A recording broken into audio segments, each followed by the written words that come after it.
르호보암이 세겜으로 갔으니 이는 온 이스라엘이 그를 왕으로 삼고자 하여 세겜에 이르렀음이더라.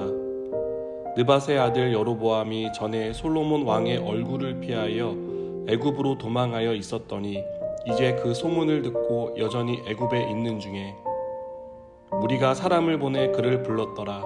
여로보암과 이스라엘의 온 회중이 와서 르호보암에게 말하여 이르되 왕의 아버지가 우리의 멍에를 무겁게 하였으나 왕은 이제 왕의 아버지가 우리에게 시킨 고역과 매운 무거운 멍에를 가볍게 하소서. 그리하시면 우리가 왕을 섬기겠나이다. 르호보암이 대답하되 갔다가 3일 후에 다시 내게로 오라 하매 백성이 가니라. 르호보암 왕이 그의 아버지 솔로몬의 생전에 그 앞에 모셨던 노인들과 의논하여 이르되 너희는 어떻게 충고하여 이 백성에게 대답하게 하겠느냐. 대답하여 이르되 왕이 만일 오늘 이 백성을 섬기는 자가 되어 그들을 섬기고 좋은 말로 대답하여 이르시면 그들이 영원히 왕의 종이 되리이다 하나 왕이 노인들의 자문하는 것을 버리고 자기 앞에 모셔 있는 자기와 함께 자라난 어린 사람들과 의논하여 이르되 너희는 어떻게 자문하여 이 백성에게 대답하게 하겠느냐. 백성이 내게 말하기를 왕의 아버지가 우리에게 매운 멍에를 가볍게 하라 하였느니라. 함께 자라난 소년들이 왕께 아뢰어 이르되 이 백성들이 왕께 아뢰기를 왕의 부친이 우리의 멍에를 무겁게 하였으나 왕은 우리를 위하여 가볍게 하라 하였은즉 왕은 대답하기를 내 새끼손가락이 내 아버지의 허리보다 굵으니 내 아버지께서 너희에게 무거운 멍에를 매게 하였으나 이제 나는 너희의 멍에를 더욱 무겁게 할지라. 내 아버지는 채찍으로 너희를 징계하였으나 나는 정갈 채찍으로 너희를 징계하리라 하소서. 아멘. 르호보암은 솔로몬에 이어 왕위에 올랐습니다. 르호보암이 왕이 되자 이스라엘 북쪽 지파 사람들은 여로보암을 앞세워 세금, 경감과 부역을 줄여줄 것을 요구해 왔습니다. 이들은 솔로몬 때 성전과 왕궁 등 수많은 국책 사업을 진행하기 위해 걷어들인 세금과 부역으로 고통을 당하고 있었습니다. 게다가 북쪽 지파들은 예루살렘에 모여 살던 유다 지파에 비해 상대적으로 박탈감과 자치권에 대한 위협을 받고 있어서 분노가 올라온 상태였습니다. 르호보암은 성난 민심을 달래기 위해 답을 주어야만 했습니다.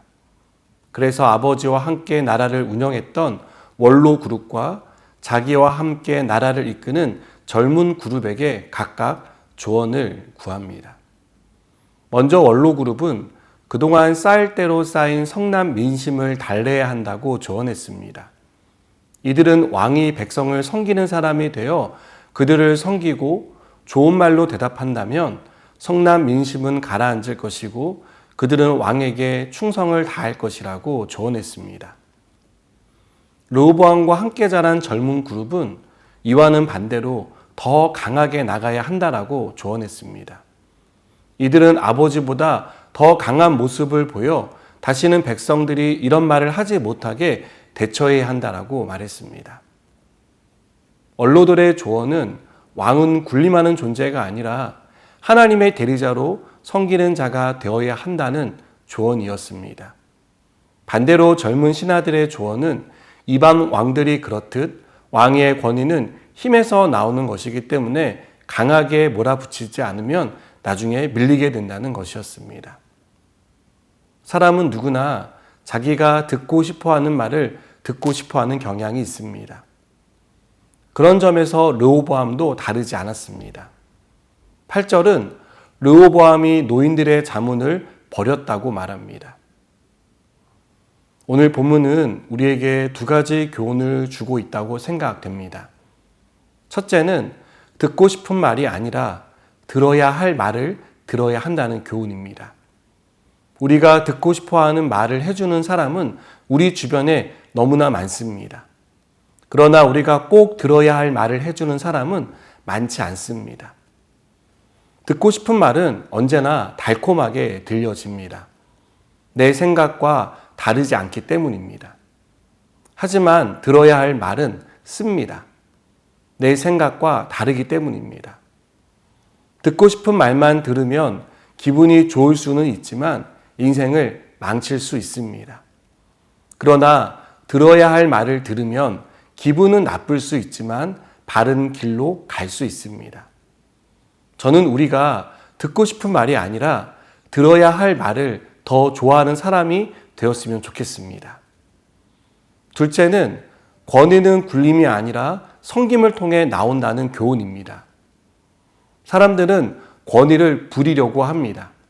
자신이 얼마나 높은 지위에 있고 큰 힘을 가지고 있는지 보여주고 싶어 합니다. 그러나 그런 힘으로는 진정한 권위는 생기지 않습니다.